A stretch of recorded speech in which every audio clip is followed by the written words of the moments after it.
Alors, avant de présenter la méthode du gradient, il faut bien comprendre quelle est la situation.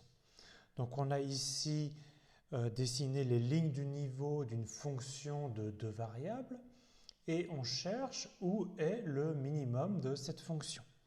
Donc, on a ici par exemple la ligne de niveau où f vaut 11, ensuite f vaut 10, f vaut 9. Alors, évidemment, entre les deux, f prend des valeurs entre 9 et 10, etc., etc. Et donc nous, on cherche le minimum de cette fonction. Alors on voit une première zone intéressante ici, où les lignes de niveau descendent 6, 5, 4. Et donc on se doute qu'ici, il y aura un minimum qui sera un petit peu moins que 4. Alors on a un autre point intéressant, ici les lignes de niveau se croisent. En fait, on a ici un point sel, mais ça ne correspond pas à un minimum. Et on a une dernière zone intéressante, ici les lignes de niveau qui s'emboîtent. Et on a 5, 4, 3, 2. Et donc, on aura ici un minimum d'une valeur un petit peu moins que 2. Donc, ça a l'air facile de trouver le minimum d'une fonction. Mais en fait, ici, on a fait déjà un gros travail, c'est-à-dire qu'on a tracé les lignes de niveau. Comment est-ce qu'on trace les lignes de niveau? Comment est-ce qu'on le fait tracer par un ordinateur? On découpe l'intervalle ici des y en n valeurs. Donc on va prendre par exemple n égale 100 quand même pour avoir une précision raisonnable. Donc je découpe ici en 100 valeurs. Je fais pareil sur mon intervalle des abscisses que je découpe en 100 valeurs. Je calcule les valeurs en chacun des points sur donc une grille 100 par 100 et puis je relie les points qui ont les mêmes valeurs. Mais ça demande quand même pas mal de calculs, d'accord? Alors, découper en 100, ce n'est pas une grande précision déjà. Hein, donc ici, on a quand même calculé 10 000 points pour pouvoir tracer ce graphique. Ça, c'est dans le cas d'une fonction de deux variables. Donc, dans le cas d'une fonction de deux variables, il faut une grille de n carré points. Ici, c'est deux variables. Et maintenant, dans nos réseaux de neurones, les fonctions qu'il faudra minimiser, elles n'auront pas 2, 3 ou 4 variables, elles auront des centaines, voire des milliers de variables. Donc si j'ai une fonction de 100 variables à minimiser, il faut que je calcule n puissance 100, c'est-à-dire 100 puissance 100, c'est-à-dire 10 puissance 200. Mais 10 puissance 200, c'est un nombre gigantesque, même pour un ordinateur. C'est plus que le nombre d'atomes dans l'univers.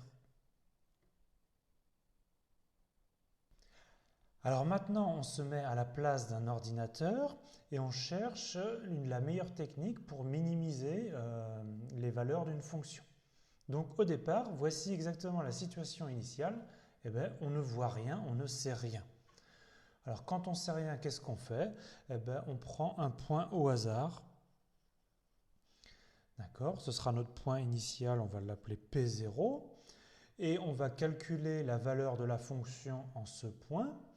Et puis ici, je triche un peu, je vais aussi tracer la ligne de niveau en ce point, mais normalement l'ordinateur ne le fait pas. Donc traçons la ligne de niveau en ce point.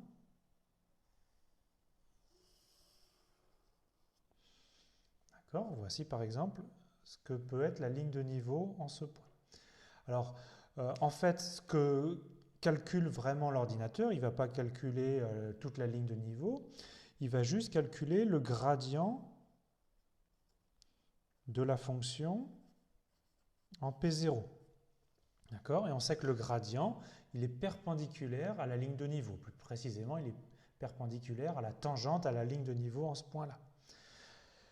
Mais on sait que le gradient, il indique la ligne de plus forte pente. Donc si on suit le gradient dans la direction de la flèche rouge, la valeur de la fonction va augmenter. Donc on va le suivre dans l'autre sens. Et alors on ne va pas forcément le suivre de toute sa longueur, on va le suivre un petit peu dans la direction opposée au gradient. Et donc on arrive au bout de la flèche à un point P1.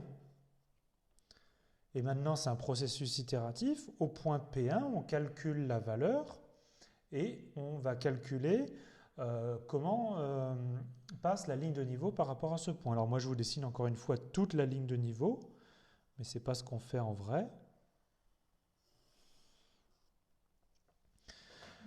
Et donc au point P1, je vous ai dit, en fait, on calcule le gradient, donc le gradient ici comme ça, mais nous, on va continuer la route dans la direction opposée au gradient d'un petit pas. Et donc, par exemple, on arrive ici au point P2. Et donc après, vous avez compris, c'est un processus itératif.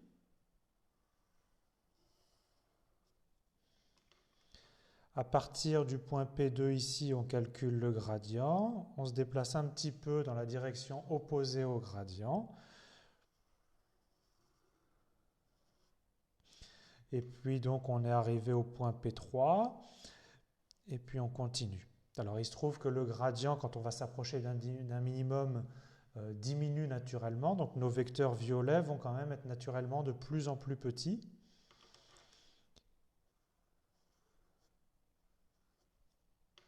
Et donc on se rapproche ainsi du minimum. Alors c'est évidemment des calculs approchés. On ne va jamais atteindre exactement le minimum. Et donc il faut décider à un moment quand est-ce qu'on arrête notre algorithme. Donc je vous présente de façon un peu plus mathématique cette méthode de descente de gradient. Donc tout d'abord, quel est le problème? On nous donne une fonction f de n variables réelles et l'objectif c'est de trouver un point où le minimum de cette fonction est atteint. Alors on ne va pas demander à trouver un minimum global mais seulement un minimum local. Alors, il faut bien avoir conscience qu'il n'existe pas de méthode théorique qui permette de trouver de façon exacte le minimum, quelle que soit la fonction donnée. Donc, ce qu'on va donner, c'est une méthode qui permet de trouver une valeur approchée d'un minimum local. Donc, pour cela, on a une sorte d'algorithme. On va partir d'un point P0, qui est le point initial. Donc, il faut penser que si on a deux variables, P0, on donne ses coordonnées x0 et y0. Donc, en général, on donne n coordonnées. Ce point initial, comment est-ce qu'il est choisi? Comme on ne connaît rien, généralement, on le prend au hasard. D'accord? Et puis, on aura besoin d'un pas, delta, qui va s'appeler le pas, qui est un nombre assez petit. Donc delta, c'est un nombre généralement qui est compris entre 0 et 1. Et ensuite, on va procéder par itération, par une formule de récurrence. Donc la formule de récurrence est la suivante.